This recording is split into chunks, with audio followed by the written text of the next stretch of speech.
রায়হান আহমেদ মাসুম আপনি লিখেছেন, কে যেন আমার মোবাইলে টাকা রিচার্জ করে দিয়েছে। কে করেছে আমি জানি না, পরবর্তীতে কেউ আমার সঙ্গে যোগাযোগ করেনি, এখন আমার করণীয় কি? ভাই রায়হান আহমেদ, কেউ যদি আপনার মোবাইলে ভুলে রিচার্জ করে দিয়েছে বলে আপনার মনে হয়, তাহলে সেক্ষেত্রে তার কোনো ট্রেস পাওয়া গেলে তো সেটাকে তার কাছে রিটার্ন করবেন বা যোগাযোগ করবেন।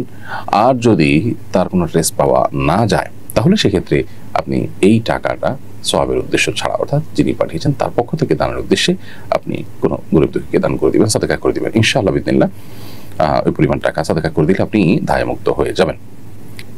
এরপরে প্রশ্ন হলো, সচেতন নাগরিক সমাজ এবং আলেম ওলামাদের বাধা বিপত্তি সত্ত্বেও বাংলাদেশে মানবাধিকার কমিশনের কার্যক্রম শুরু করেছে জাতিসংঘ, এই মর্মে নিউজ দেখতে পেয়েছি গণমাধ্যমে। প্রশ্ন হলো, এত বাধা বিপত্তি উপেক্ষা করে যখন তাদের কার্যক্রম চালু করা হয়েছে, এখন আমাদের করণীয় কি হতে পারে? খুবই দুর্ভাগ্যজনক একটি বাস্তবতা, বাংলাদেশে জাতিসংঘের মানবাধিকার কমিশনের কার্যক্রম নিয়ে এত আপত্তি তোলা হয়েছে এবং জাতিসংঘ সদস্যভুক্ত এতগুলো দেশের মধ্যে সামান্য হাতে গোনা কয়েকটি দেশে মাত্র তাদের কার্যক্রম চলমান আছে, এবং সেই দেশগুলো যুদ্ধরত কিংবা গৃহযুদ্ধে লিপ্ত অনেকটা।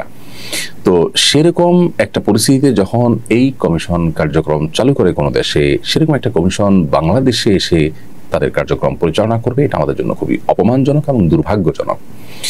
জাতিসংঘ মানবাধিকার কমিশনের কার্যক্রম, এটা নিয়ে নানা প্রশ্ন জনমনে রয়েছে এবং পৃথিবীতে তারা মানবাধিকার প্রতিষ্ঠার যে কাজটা সেটা করতে দারুণভাবে ব্যর্থ হয়েছেন।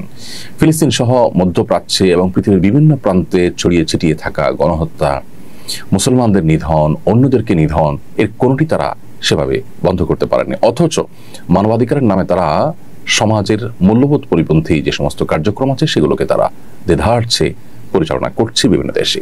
তাদের ব্যাপারে অভিযোগ আজকে নতুন নয়। কেন বিভিন্ন দেশ তাদেরকে অ্যাকসেপ্ট করতে চায় না, অথচ আমরা তাদেরকে অ্যাকসেপ্ট করছি এবং অনেকটা খাল কেটে কুমির আনার মতো কাজ করছি, সেটা সরকারের ঊর্ধ্বতন মহলই একমাত্র বলতে পারে। খুবই দুর্ভাগ্যজনক একটি বাস্তবতা হলো যে ইন্টারিম গভর্নমেন্ট তাদের যে কাজগুলো আছে সেই কাজগুলোর বাইরে এমন অনেক কাজ করছে যে কাজগুলো করার জন্য তারা না জনগণ থেকে ম্যান্ডেট পেয়েছে, না সেগুলো আসলে তাদের কাজের আওতায় পড়ে। উপদেষ্টাদের অনেকে এমন অনেক কার্যক্রম করছেন যেগুলো আমাদের সমাজের মানুষের মূল্যবোধ পরিপন্থী, যেগুলো বিদেশিদের এজেন্ডা বাস্তবায়ন মাত্র। সেরকম কাজ তারা অহরহ করছেন এবং শেষের দিকে এসে যেন অনেক বেশি তড়িঘড়ি করে সে সমস্ত কাজগুলো করার চেষ্টা করা হচ্ছে, যে সমস্ত কাজ নির্বাচিত সরকার পর্যন্ত সাহস পেত না। কারণ জনগণের কাছে তার জবাবদিহিতা আছে, ভোটের জন্য অন্তত যেতে হবে, মুখোমুখি হতে হবে, সেই ভয়ে তারা যে সমস্ত কাজ করতে পারতো না, সেই কাজগুলো পর্যন্ত ইন্টারিম গভর্নমেন্টের অনেক উপদেষ্টা, অনেক মিনিস্ট্রি এবং কেন্দ্রীয় পর্যায় থেকে কোনো কোনো ক্ষেত্রে করা হচ্ছে। মানবাধিকার কমিশনের অফিস খোলার কার্যক্রমটা অনেকটা সেরকম একটি কাজ।